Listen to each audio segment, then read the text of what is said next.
O sol ainda não havia despontado no horizonte quando João Severino já estava de pé. Acordar antes do clarear do dia era um hábito arraigado em sua alma desde a infância, quando acompanhava seu pai pelos campos de terra vermelha que compunham o sítio Bom Descanso. Aos 45 anos, com as mãos já endurecidas pelo trabalho constante com a terra e o rosto sulcado pelas marcas do tempo e do sol, João preservava a mesma determinação que herdara de seu pai e de seu avô. O pequeno pedaço de terra era tudo o que tinha. Depois que os pais faleceram, o sítio ficou sob seus cuidados. Não era uma propriedade grande, apenas 10 hectares nas bordas do município de Nova Esperança, mas era suficiente para o cultivo de milho, feijão e hortaliças que sustentavam sua família e permitiam alguma venda no mercado da cidade. A esposa Luzia e os 2 filhos, Pedro de 15 anos e Ana de 12, ainda dormiam quando ele saiu para verificar como as plantações haviam passado a noite. A chuva que caíra no dia anterior era uma bênção depois de semanas sem uma gota d'água. João sorriu ao ver os brotos de milho renovados, suas folhas brilhantes refletindo os primeiros raios de sol que começavam a despontar. Hoje o dia será bom, pensou, enquanto caminhava entre as fileiras de plantas, arrancando algumas ervas daninhas que insistiam em aparecer. O que João não sabia era que aquele dia marcaria o início de uma fase dolorosa em sua vida. O mercado municipal de Nova Esperança era o coração comercial da pequena cidade. Aos sábados, agricultores de toda a região traziam seus produtos para vender diretamente aos consumidores. Era ali que João expunha os frutos de seu trabalho: milho fresco, feijão, tomates, alfaces, couve e outros vegetais que cultivava com dedicação. Naquele sábado, João chegou cedo ao mercado, como de costume. Com a ajuda de Pedro, organizou sua pequena banca, arrumando cuidadosamente cada produto. Os anos haviam lhe ensinado que uma apresentação bonita atraía mais compradores. Olha só quem apareceu, uma voz grave soou atrás de João, fazendo-o voltar-se. Era Antônio Mendes, o maior fazendeiro da região. Um homem corpulento, de rosto redondo e sempre vestido com roupas caras, chapéu de cowboy e botas reluzentes. Diferente da maioria dos agricultores, Antônio nunca tinha sujado as próprias mãos com terra.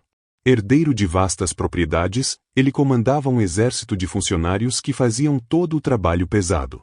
Bom dia, seu Antônio. João cumprimentou, com sua habitual educação. Ainda insiste em trazer essa mercadoria para o mercado? Antônio perguntou, olhando com desdém para as verduras cuidadosamente arrumadas. Isso aí não é nada comparado ao que produzo em apenas um pedaço da minha fazenda.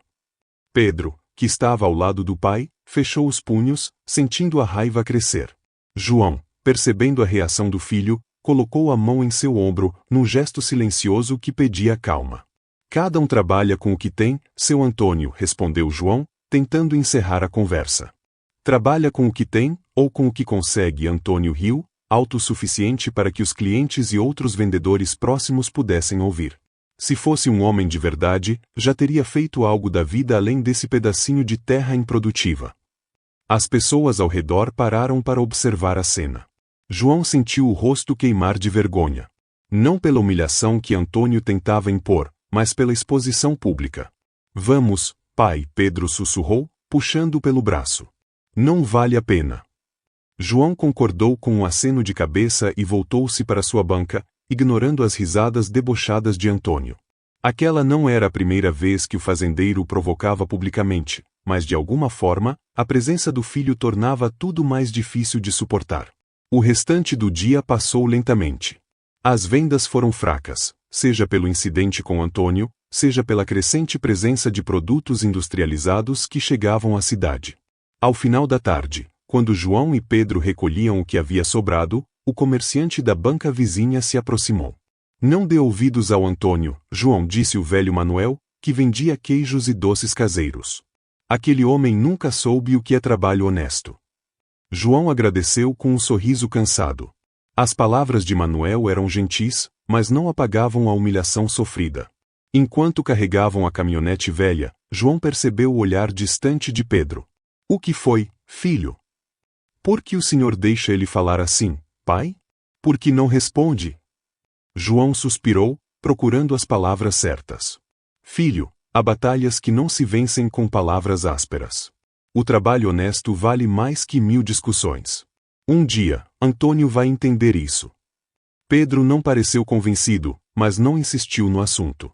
Durante todo o caminho de volta para casa, um silêncio pesado pairou entre pai e filho. Os dias seguintes foram marcados por uma sequência de infortúnios. Uma praga atingiu parte da plantação de milho, exigindo um trabalho extra para tentar salvar o que fosse possível. A bomba d'água que irrigava a horta quebrou, um gasto inesperado que consumiu grande parte das economias da família. Para completar, o preço do feijão despencou devido à grande oferta no mercado regional. João trabalhava de sol a sol, tentando contornar cada obstáculo. Luzia, percebendo o cansaço cada vez mais visível no marido, começou a ajudá-lo mais diretamente no campo, mesmo depois de um longo dia trabalhando como costureira para complementar a renda familiar.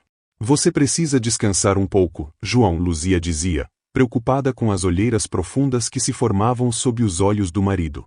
Não posso parar agora, Luzia. Se não cuidarmos direito da terra, perdemos tudo.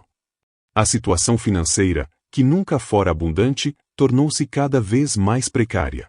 As contas começaram a se acumular. O material escolar das crianças, as parcelas do empréstimo que João fizera para comprar sementes, a conta de luz que não parava de subir. Cada novo envelope que chegava pelo correio era mais um peso sobre seus ombros. Em uma manhã particularmente difícil, quando João tentava consertar o trator velho que havia parado de funcionar, uma caminhonete luxuosa parou em frente ao sítio. Era Antônio Mendes. E aí, Severino? Parece que as coisas não andam muito bem por aqui, hein? O fazendeiro desceu do veículo, exibindo um sorriso malicioso. João respirou fundo antes de responder. O que deseja, seu Antônio? Vim fazer uma proposta generosa, ele disse, tirando um envelope do bolso da camisa. Quero comprar sua terra. João sentiu o coração apertar. Minha terra não está à venda. Antônio riu, balançando a cabeça como se estivesse diante de uma criança teimosa. Todo mundo tem seu preço, Severino. E, sejamos sinceros, você está afundando. Essa propriedade é pequena demais para ser lucrativa nos tempos de hoje. Agradeço sua preocupação, mas já disse que não vendo. O sorriso desapareceu do rosto de Antônio. Está sendo tolo, Severino. Olhe ao seu redor. Você não tem condições de competir com os grandes produtores. É só uma questão de tempo até perder tudo. João manteve-se firme, embora as palavras de Antônio ecoassem como verdades dolorosas em sua mente. Se era só isso, tenho trabalho a fazer. Antes de partir, Antônio lançou uma última provocação. Pensa bem, Severino. O banco não vai esperar para sempre para receber o que você deve. Quando vier me procurar, minha oferta já não será tão generosa. Após a partida de Antônio, João sentou-se à sombra de uma mangueira, o mesmo lugar onde seu pai costumava descansar nas tardes quentes. Pela primeira vez em muitos anos, sentiu o peso do desânimo. Talvez Antônio estivesse certo. Talvez estivesse apenas prolongando o inevitável. A notícia chegou como um trovão em dia claro. O Banco Progresso Rural, onde João havia feito o empréstimo para comprar sementes e insumos, anunciou que seria incorporado por uma grande instituição financeira nacional. Todos os contratos seriam revistos. No caso de agricultores pequenos como João, as condições seriam ainda mais rigorosas. Não vamos conseguir pagar nos novos termos, João confessou a Luzia, depois que as crianças foram dormir. Os juros praticamente dobraram. Luzia, sempre forte nas horas difíceis, segurou as mãos do marido. Vamos encontrar um jeito, João. Sempre encontramos. Mas as palavras de conforto não conseguiam afastar a realidade. Na semana seguinte, João recebeu uma notificação formal. Ou quitava a dívida em 60 dias, ou o banco iniciaria o processo de execução da hipoteca sobre o sítio. A notícia espalhou-se rapidamente pela pequena comunidade. No mercado municipal do sábado seguinte, João percebeu os olhares de pena direcionados a ele. Algumas pessoas se aproximavam para oferecer palavras de solidariedade, outras simplesmente evitavam contato direto, como se a má sorte pudesse ser contagiosa. Foi nesse dia que a humilhação atingiu seu ponto máximo. Antônio Mendes apareceu novamente, desta vez acompanhado por 2 homens de terno, que João reconheceu como funcionários do novo banco. Vim ver como anda a prosperidade do nosso amigo Severino, anunciou Antônio em voz alta, chamando a atenção de todos ao redor. Parece que logo teremos um leilão interessante por aqui, não é mesmo, senhores? Ele dirigiu-se aos funcionários do banco, que sorriram constrangidos. João sentiu o rosto queimar de vergonha. Pedro, que novamente o acompanhava, não conseguiu conter a raiva. O senhor não tem o direito de falar assim do meu pai. O garoto avançou, sendo contido por João. Seu pai é um fracassado, menino, Antônio retrucou, sem se abalar. Quanto antes perceber isso, melhor para você. Foi demais para João. Sem dizer uma palavra, ele começou a recolher seus produtos, sinalizando para Pedro fazer o mesmo. Já vai embora, Severino? A verdade dói, não é? Antônio provocou, obtendo risadas de alguns espectadores. João terminou de guardar seus pertences, antes de sair, olhou diretamente nos olhos de Antônio. Não havia raiva em seu olhar, apenas uma determinação silenciosa que, por um breve momento, fez o sorriso do fazendeiro vacilar. Aquela noite foi a mais longa na vida de João. Depois que todos foram dormir, ele permaneceu acordado, sentado à mesa da cozinha, olhando para uma pilha de contas e para a notificação do banco. A luz fraca da única lâmpada da cozinha projetava sua sombra na parede, uma imagem que parecia refletir seu estado de espírito. Foi então que seus olhos pousaram sobre um velho livro, abandonado em um canto da estante. Era o diário de seu avô, Sebastião Severino, que havia iniciado a tradição familiar na agricultura. João nunca tinha dado muita atenção àquelas páginas amareladas, mas naquela noite, como se buscasse alguma orientação ancestral, pegou o livro e começou a folheá-lo. As primeiras páginas relatavam as dificuldades enfrentadas pelo avô ao chegar àquela região, então praticamente selvagem. Sebastião escrevia sobre a terra infértil, as tempestades que destruíam plantações inteiras, as doenças que acometiam os animais. Mas em cada página, após relatar um problema, ele anotava uma solução encontrada, uma lição aprendida. João leu durante horas, absorvendo a sabedoria de seu avô. Em determinado momento, uma frase chamou sua atenção: a terra não se entrega aos impacientes, ela exige perseverança e inovação constante. Aquelas palavras ecoaram em sua mente como um chamado. João percebeu que havia se acomodado em sua forma de trabalhar, seguindo sempre os mesmos métodos, plantando as mesmas culturas. Em um mundo que mudava rapidamente, ele permanecia preso ao passado. Quando o primeiro raio de sol entrou pela janela da cozinha, iluminando as páginas amareladas do diário, João já havia tomado sua decisão: não entregaria a terra sem lutar. Mas desta vez, a luta seria diferente. Agricultura orgânica? Luzia olhou para o marido com uma mistura de surpresa e ceticismo quando ele compartilhou sua ideia durante o café da manhã. João, isso não é coisa para gente grande, com dinheiro para investir. É exatamente o contrário, Luzia, João explicou, com um entusiasmo que ela não via há muito tempo. Os pequenos agricultores têm mais facilidade para converter sua produção para o orgânico. Temos menos terra para tratar, podemos dar atenção a cada planta. Mas quanto tempo leva para uma plantação se tornar orgânica? E quem vai comprar esses produtos mais caros por aqui? João sorriu, mostrando alguns folhetos que havia impresso na lan house da cidade. Segundo o que pesquisei, em alguns casos podemos obter certificação em menos de um ano, especialmente porque nunca usamos muitos agrotóxicos. E não pretendo vender apenas aqui. A internet abre portas para mercados maiores. Pedro e Ana, que ouviam a conversa, trocaram olhares entusiasmados. Era a primeira vez em semanas que viam o pai falando do futuro com esperança. Nos dias seguintes, João mergulhou em pesquisas. Visitou a biblioteca municipal em busca de livros sobre agricultura orgânica, conversou com técnicos da Emater e até marcou uma visita a uma propriedade em um município vizinho que já trabalhava com produção orgânica. O conhecimento adquirido foi transformado em ação imediatamente. João separou 1 hectare de sua terra para iniciar a transição para o cultivo orgânico, focando em hortaliças de ciclo curto, que poderiam gerar renda mais rapidamente. Com a ajuda de Pedro e Ana, construiu pequenas estufas usando materiais baratos e reciclados, adaptando técnicas que havia aprendido em suas pesquisas. Para resolver o problema da dívida imediata com o banco, João tomou uma decisão difícil: vendeu metade de seu rebanho de gado leiteiro, mantendo apenas as vacas mais produtivas. O dinheiro obtido foi suficiente para negociar um acordo temporário, ganhando mais alguns meses de prazo. A transformação do sítio Bom Descanso não passou despercebida. Vizinhos começaram a aparecer, curiosos com as mudanças que podiam ser vistas da estrada. João, redescobrindo o prazer de compartilhar conhecimento, passou a receber pequenos grupos de agricultores interessados em suas técnicas de compostagem e controle natural de pragas. Entre esses visitantes estava Manuel, o comerciante do mercado municipal que sempre fora gentil com João. Após conhecer o projeto, Manuel fez uma proposta. João, tenho muitos clientes na cidade que pagariam um bom preço por produtos orgânicos frescos. Se você conseguir uma produção regular, posso ajudá-lo a vender. A parceria com Manuel abriu as primeiras portas. Em pouco tempo, os vegetais orgânicos do sítio Bom Descanso começaram a aparecer em algumas mesas da cidade, com o selo artesanal que João e Ana haviam criado, uma pequena mão segurando um broto verde, símbolo da renovação.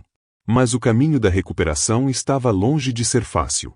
Houve perdas nas primeiras tentativas de cultivo orgânico, quando insetos atacaram as plantações e João ainda não dominava completamente as técnicas de controle natural. O banco continuava pressionando, mesmo com os pagamentos parciais que João conseguia fazer.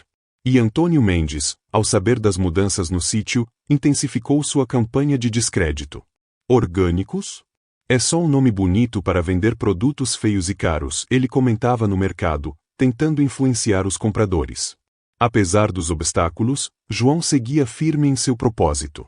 A cada novo desafio, buscava uma solução criativa, sempre guiado pelas palavras de seu avô sobre perseverança e inovação. Foi Pedro quem trouxe a ideia que mudaria tudo. Pai, a professora de ciências nos levou para visitar uma feira de tecnologia na capital. Lá, vi estudantes que criaram um aplicativo para conectar pequenos produtores diretamente aos consumidores. E se fizéssemos algo assim? João olhou para o filho com curiosidade. Ele próprio mal sabia usar um smartphone, quanto mais criar um aplicativo. Mas a semente havia sido plantada. 3 meses depois da conversa com Pedro, o sítio Bom Descanso lançava sua página nas redes sociais e um pequeno site, criados pelo filho com a ajuda de colegas da escola. Ali, João compartilhava o processo de produção orgânica, com fotos do dia a dia no campo e explicações sobre os benefícios daqueles alimentos. A resposta foi surpreendente. Em poucas semanas, a página alcançou centenas de seguidores, principalmente moradores da capital do estado, a apenas 120 quilômetros de distância. Logo surgiram os primeiros pedidos de entregas. Como vamos entregar na capital? Luzia perguntou, preocupada com a logística. João já havia pensado nisso. Conversei com seu José, o motorista da van que faz a linha até lá. Ele concordou em levar nossas cestas por uma pequena comissão. O sistema funcionou. Todas as quintas-feiras, João e Luzia preparavam cestas com os produtos da semana, que seu José entregava em pontos estratégicos da capital na sexta-feira. Os clientes, encantados com a qualidade e frescor dos alimentos, começaram a fazer pedidos regulares. À medida que as vendas cresciam, João expandia a área de cultivo orgânico. O conhecimento adquirido nas primeiras experiências permitia agora colheitas mais abundantes e de melhor qualidade. Com o dinheiro das vendas, ele começou a renovar a infraestrutura do sítio, consertou o trator, trocou a bomba d'água por um modelo mais eficiente e construiu um pequeno galpão para processamento e embalagem dos produtos. A maior vitória, porém, veio 6 meses depois do início do projeto. João recebeu um e-mail de uma rede de supermercados da capital, especializada em produtos naturais. Um dos donos havia experimentado seus vegetais através de um amigo e queria conhecer o sítio pessoalmente. A visita foi um sucesso. Impressionado com a dedicação da família e com a qualidade dos produtos, o empresário propôs um contrato de fornecimento regular. O volume não era enorme, mas o preço oferecido era justo, principalmente, representava uma estabilidade que João não conhecia há anos. Com o contrato em mãos, João finalmente pôde negociar condições mais favoráveis com o banco. A dívida seria paga em parcelas menores e mais longas, sem risco imediato de perder a terra. A notícia correu pela região. O louco dos orgânicos, como alguns chamavam João no início, agora era visto como um visionário. Pequenos agricultores começaram a procurá-lo para aprender suas técnicas. João, lembrando-se da generosidade de quem o havia ajudado, nunca recusava compartilhar seu conhecimento. Era sábado de mercado municipal, quase um ano depois da humilhação sofrida por João. Sua banca, agora identificada com o logo do sítio Bom Descanso e decorada com informações sobre produção orgânica, atraía uma fila constante de compradores. Antônio Mendes observava à distância, o rosto contraído numa expressão que misturava surpresa e despeito. Quando finalmente se aproximou, não havia o costumeiro sorriso debochado. Parece que encontrou seu nicho, Severino, ele comentou, examinando os produtos expostos. João continuou atendendo um cliente, sem demonstrar pressa em responder.